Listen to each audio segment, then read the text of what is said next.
ఓవరాల్గా అంటే జరిగిన సంఘటన మొత్తం చూసాము. దాదాపు అటు మేనేజ్మెంట్ మాట్లాడినారు, ఇటు పోలీస్ అధికారులు మాట్లాడినారు, ఇటు అంటే మీకు వచ్చిన ప్రొటెక్షన్గా మీకు వచ్చిన అంటే మీకు సెక్యూరిటీగా వచ్చిన మీ కుటుంబ సభ్యులు ఆయన మీ బంధువులు మాట్లాడుతున్నారు. ఏం కావాలి మీకు ఫైనల్గా న్యాయం ఏం కావాలి?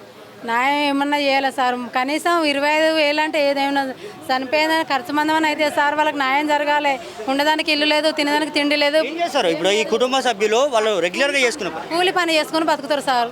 చేసుకుంటే తిన్నట్టు లేదో అన్నట్టు ఏం లేదు వాళ్ళకి. వాళ్ళ వైఫ్ అండి, ఒక్క నిమిషం ఒక్కసారి మాట్లాడదాం. ఆ బాధితులు ఎవరైతే ఎవరైతే పరమపదించారో ఆ కుటుంబ సభ్యుల వాళ్ళ వైఫ్ ఉన్నారు మన పక్కన. మీరేనమ్మా, మీ భర్తనండి? చెప్తాడు సారు, ఆయన ఎంతైనా మంచిగా చేసుకొచ్చి మాకు చేస్తాడు. కానీ గిట్లా ఆయన బయట బతుకుతాడు కావచ్చు అనుకున్నాం, కానీ గిట్లా చేస్తారు అనుకోలేదు సారు. మంచిగానే ఉన్నాడు. అన్నం తింటా అంటే వద్దు అని అన్న, వద్దయ్యాను ఓరస్ బాటిల్ ఆపించిండు. ఇక మంచి దవాఖానే కదా, మంచిగానే చూసుకుంటారు అనుకుంటే సరే అమ్మ సారు రాత్రి 8 గంటలకు వస్తాడు, నీ అన్ని పరీక్షలు చూసే అక్కడ పంపిస్తారమ్మ మాస్కర్కి అని చెప్పిండు. సరే అని విజువల్స్లో మాట్లాడుతుంటే హాస్పిటల్ లాక్ చేసుకుంటున్నారు, డోర్ కూడా లాక్ చేస్తున్నారు. ఆల్మోస్ట్ మనం చూస్తున్న విజువల్స్లో కూడా ఆ హాస్పిటల్ వాళ్ళు ఎవరంటే మేనేజ్మెంట్, చిన్న పిల్లలు ఈ హాస్పిటల్ మేనేజ్మెంట్ చేస్తున్నారు. ఇప్పటివరకు హయ్యర్ ఆఫీసర్ ఎవరైతే ఈ అథారిటీ అంటే ఒక మేనేజ్మెంట్ ఈ హాస్పిటల్కి ఒక ఏజ్డ్ పర్సన్ కానీ కనీసం ఒక సీనియర్ డాక్టర్ కానీ కన్సల్ట్ డాక్టర్ ఎవరైతే ట్రీట్మెంట్ చేశారో చూస్తున్నాం. పేరు కూడా మన ఒక నిమిషం బ్రదర్, ఆసిఫ్ ఇక్బాల్ అని డాక్టర్ పేరు చెప్తున్నారు వీళ్ళు. ఆ డాక్టర్ పేరు కూడా మనకి ఆడ డిస్ప్లేలో కనబడుతుంది, ఆ బోర్డులో మనం చూస్తున్నాం. ఇప్పటివరకు కూడా కన్సల్ట్ డాక్టర్ అనే పర్సన్ ఇక్కడ లేడు. చిన్న పిల్లలు వీళ్ళే డాక్టర్స్ అట. ఆల్మోస్ట్ మేనేజ్మెంట్ కూడా వీళ్ళే మేనేజ్మెంట్ అట. మనం చూసాం ఇందాక మేనేజ్మెంట్ అని నేనే చెప్పి వచ్చి మాట్లాడిన పర్సన్ కూడా చూస్తున్నాం. వీళ్ళు వచ్చి మాట్లాడుతున్నారు. ఒక ప్రాణం విలువని వీళ్ళు చెప్తున్నారు, ఒక ప్రాణం విలువ వీళ్ళు తెలుపుతున్నారు. ఆ తల్లి ఆవేదన మనం చూస్తున్నాం. ఇటు పోలీసులు కూడా ఆల్మోస్ట్ కొన్ని గంటల నుంచి ఈ హాస్పిటల్కి సెక్యూరిటీ ఇవ్వాల్సి వస్తుంది. ఎందుకంటే ఎలాంటి అవాంఛనీయ సంఘటన జరగకుండా కూడా వాళ్ళ సెక్యూరిటీ వాళ్ళ డిపార్ట్మెంట్ పరంగా వాళ్ళు చూస్తారు. బట్ నేను కాదనను. కాకపోతే హాస్పిటల్ మేనేజ్మెంట్లో ఎవరున్నారు, హాస్పిటల్లో ఉన్న హయ్యర్ అథారిటీ ఎవరు? 5 గంటల నుంచి సాయంత్రం 5 గంటల నుంచి ఇక్కడ ధర్నా చేస్తుంటే సుమారు ఇప్పటి వరకు కూడా 10 to 11 అవుతుందండి టైం. ఇప్పటి వరకు కూడా వచ్చే పరిస్థితి, మాట్లాడే పరిస్థితి మేనేజ్మెంట్లో ఎవరు లేరు. వాళ్ళ మధ్య తప్పు ఏం లేదు. డాక్టర్ ఎందుకు రాలేదు? 5 గంటల నుంచి 10-10:30 అవుతుంది. ఇప్పుడు వచ్చి 25,000 ఇస్తాను. 1 నిమిషం బ్రదర్, లోపల వాచ్ టైం కూడా చూపించండి. ఆ లోపల watch time till now time ఎంత అవుతుంది చూపించండి ఒకసారి. 10 నిమిషాలు ప్రాణమైనాక 10 నిమిషాలలో పోలీసులు రప్పించుకున్నారు sir.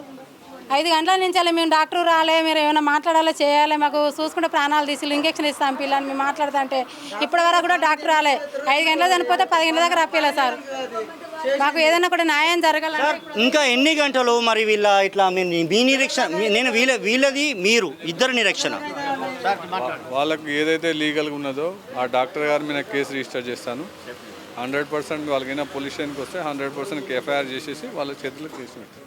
Further investigation team of doctors verify చేసేసి దాని మీద సార్ని మాట్లాడివ్వండి ఒక్క నిమిషం. దాని మీద ఎలా చర్య తీసుకోవాలో చర్య తీసుకుంటాం. ఫర్దర్ ఇన్వెస్టిగేషన్ ఎలా ఉంటే అలా చేస్తాం.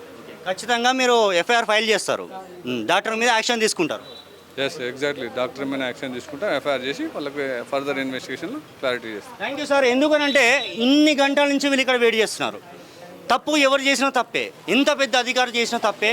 బట్ ఒక డాక్టర్ని నమ్ముకొని వస్తాం. అసలు ఈ హాస్పిటల్కి పర్మిషన్ ఉందా లేదా కంప్లీట్గా మీరు ఎంక్వైరీ చేయాల్సి ఉంటుంది. మీరు ఇప్పుడు ఏది మెడికల్ దాదాపు డిఎంహెచ్ఓ గారికి కూడా మీరు ఇన్ఫర్మేషన్ ఇవ్వాల్సి వస్తుంది. ఎందుకంటే కంప్లీట్గా ఎవరున్నారు ఇక్కడ తెలియదు. ప్రస్తుతం ఇక్కడ ఎవరున్నారో తెలియదు. డ్యూటీ డాక్టర్ అనే పర్సన్ మీతో మాట్లాడారు సార్? కనీసం మీతో మాట్లాడారు డాక్టర్ మాట్లాడారు. మరి ఎందుకు బయటికి రావడానికి ఎందుకు భయం సార్ తనకి? బాగున్నారు కదా ఇప్పుడు అందరితో జనాలు. ఇన్ఛార్జ్ అని చిన్న పిల్లల్ని బయటికి పంపించి సరే మీరైతే న్యాయం చేస్తారు, ఎఫ్ఐఆర్ ఫైల్ చేస్తారు. నేను చెప్పగలుగుతా కానీ వేరే ఫర్దర్ ఇన్వెస్టిగేషన్ నన్ను అడిగినట్టుంది మీరు. సార్ నేను ఒకటి అంటాను సార్, వీళ్ళకి న్యాయం చేస్తారు, ఎఫ్ఐఆర్ ఫైల్ చేస్తారు. 100% న్యాయం చేస్తారు. పోలీసులు అయితే మీకు భరోసా ఇస్తున్నారండి. మీరు ట్రస్ట్ ఒక పోలీసులను నమ్మి ఈ నిమిషం ఇక్కడి నుంచి మీరు బయలుదేరే పరిస్థితి ఉందా? అంటే సార్ మీకు హామీ ఇస్తున్నారు కదా తల్లి. మాకు ఏ హామీ ఇవ్వట్లేదు. ఇంటికి వాళ్ళ కష్టం చేసుకొని సాదేటైనా చనిపోయిండు. వాళ్ళు మాకు ఏ న్యాయం చేస్తలేరు. మా న్యాయం చేసేటోళ్ళు అయితే బయటకు వచ్చి మాట్లాడాలి. అప్పటి నుంచి కూర్చుంటాను ఇక్కడనే, ఒక్కరన్నా బయటకు వచ్చి మాట్లాడతారా? ఒక్కరు కూడా బయటకు వచ్చి మాట్లాడలేదు. ఆ న్యాయం చేసేటోళ్ళు బయటకు వచ్చి మాట్లాడి న్యాయం చేయమనండి. ఇంటి పెద్ద యజమాని చనిపోయిన వాళ్ళని ఎవరు పోషించాలి ఇప్పుడు? మరి మన న్యాయం చేయండి. మాకు ఏ పోలీసుల మీద కూడా నమ్మకం లేదు. వాళ్ళ చేస్తా అంటారు కానీ చెయ్యరు. వాళ్ళు వచ్చి బయటకు వచ్చి కూడా ఇప్పుడు కూడా మాట్లాడలేరు. హాస్పిటల్ మేనేజర్ వచ్చి మాట్లాడుతున్నా కూర్చుంటాం సార్. అసలైన తొలి వెలుగు. ఫాలో వాట్సాప్ @తొలి వెలుగు official.